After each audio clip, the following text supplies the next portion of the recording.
চলে এলো পৌষ পার্বণ। এই শীতকাল মানে পিঠে পুলি নলেন গুড় দিয়ে চলতেই থাকে সারা শীতকাল। আর এই সমস্ত না খেয়ে দিয়ে কি থাকা যায়?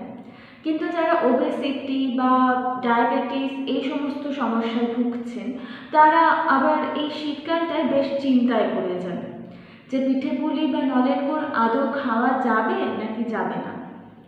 সেই নিয়েই আজকের পুরো ভিডিওটা। মা ঠাকুমাদের হাতের মতো সুনিপুণ পিঠে তৈরি করতে না পারলেও আজকের প্রজন্ম কিন্তু এই পিঠে পুলি বানানোর যে পদ্ধতি সেইটা অ্যাবজর্ব করার জন্য কিন্তু বেশ মরিয়া। একবার যদি আপনি পিঠে পুলি বানানো শিখে নিতে পারেন তাহলে কিন্তু মনে রাখবেন আপনার পরের প্রজন্ম কিন্তু সেই প্রজন্মকেও কিন্তু এই পিঠে পুলির যে ঐতিহ্য সেটা দিয়ে যেতে পারবেন। শীতকাল এমনিতেই শুরু হয় 25 ডিসেম্বর, 31 ডিসেম্বর, 1 জানুয়ারি এই সমস্ত অনুষ্ঠানগুলো দিয়ে। এই সমস্ত দিনগুলোতে তো খাওয়া দাওয়া চলতেই থাকে, মানে খাওয়া দাওয়ার একটা ধুম পড়েই যায়।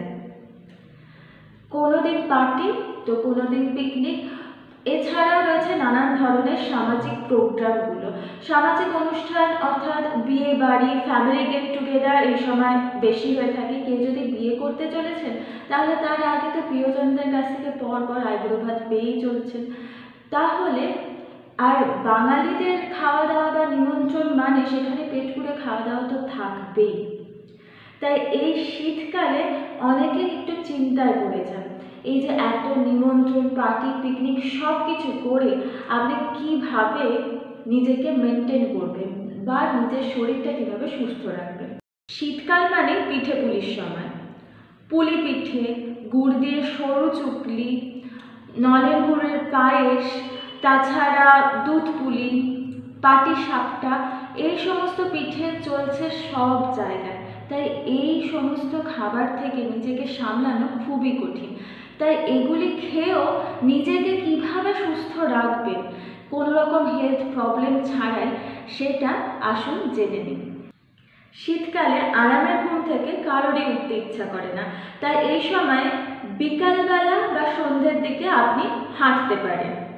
তাছাড়া যারা এই সময় ভিটামিন ডি এর সমস্যায় ভুগছে তারা অবশ্যই সকালে ব্রেকফাস্টের পরে এই 8টা সাড়ে 8টার দিক থেকে আপনি 20-30 মিনিট হাঁটতে পারেন। তার ফলে আপনার শারীরিক পরিশ্রমটাও ভালো মতো হবে এবং তার সাথে আপনার শরীরের প্রয়োজনীয় ভিটামিন ডিও পেয়ে যাবেন। এছাড়া শীতকালে একটা খেলা বেশ ভালো হয়, সেটা হলো ব্যাডমিন্টন। আপনি যদি বিকালে বা সন্ধ্যায় এই ব্যাডমিন্টন খেলতে পারেন তাহলে কিন্তু সেটা অনেকটাই আপনার ওজন নিয়ন্ত্রণে রাখার জন্য বেশ কার্যকরী। ফাস্ট ফুড বা জাঙ্ক ফুডের পরিবর্তে টিফিনে পিঠে পুলি রাখতে পারেন। সকালে ব্রেকফাস্টে পিঠে পুলি রাখতে পারেন। নলেন গুড় দিয়ে সরু চুগলি খেতে কার না ভালো লাগে। গুড়ের আছে কিন্তু অনেক উপকারিতা। এই শীতকালে কুয়াশা মাখা সকালে খেজুর গাছ থেকে নামানো সদ্য খেজুরের রস যে টেস্ট করেছেন সেই জানেন এই পানীয় কত সুস্বাদু। চিনির থেকে কিন্তু গুড় অনেকটাই ভালো। ফুটিয়ে গুড় বা পাটালি তৈরি করা হয়। এই গুড় বা পাটালি শুধু খেতেই সুস্বাদু নয়, এর পুষ্টিমূল্য অনেক আছে, এর আছে অনেক উপকারিতা। তবে ডায়াবেটিক পেশেন্টদের না খাওয়াই ভালো।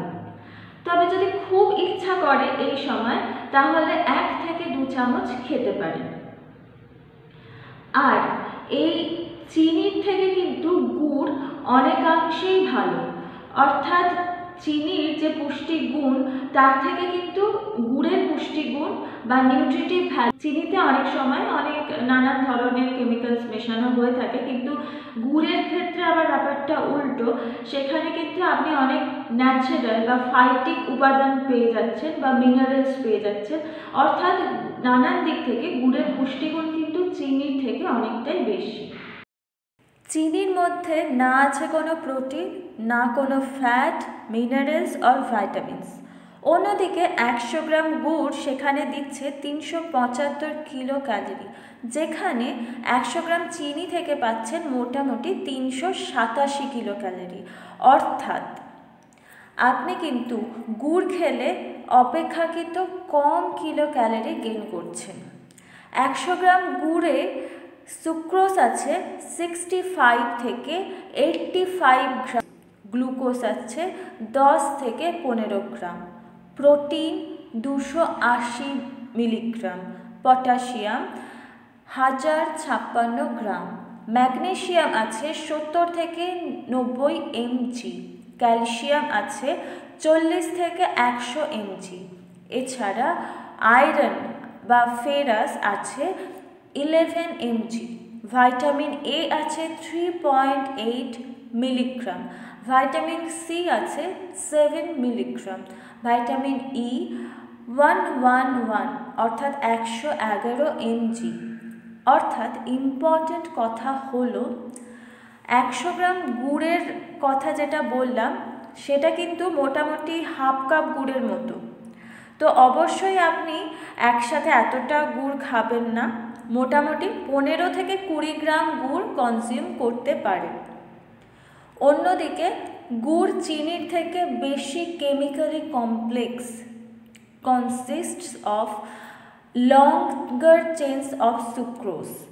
সো চিনি খেলে হুট করে যে এনার্জি রিলিজ হচ্ছে গুড়ের ক্ষেত্রে কিন্তু সেটা হচ্ছে না।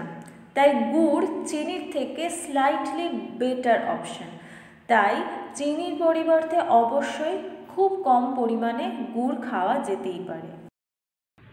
যারা অ্যানিমিয়ার সমস্যায় ভুগছেন তাদের জন্য কিন্তু খেজুরের গুড় একটা গুড চয়েস। খেজুরের গুড়ের মধ্যে রয়েছে অনেকটা পরিমাণে লোহা বা আয়রন। এই আয়রন রক্তে হিমোগ্লোবিন তৈরি করতে সাহায্য করে।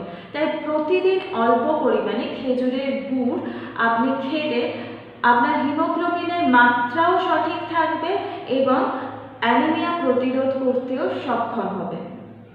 খেজুরের রসে থাকে অনেকটা পরিমাণে সোডিয়াম এবং পটাশিয়াম, যা আপনার মাংসপেশিকে এবং স্নায়ুতন্ত্রকে অনেকটা শক্তিশালী করে। এছাড়াও খেজুরের গুড়ের মধ্যে রয়েছে ম্যাগনেসিয়াম। এই ম্যাগনেসিয়ামের ঘাটতি হলে শরীরে ক্লান্তি অনুভূত হয়।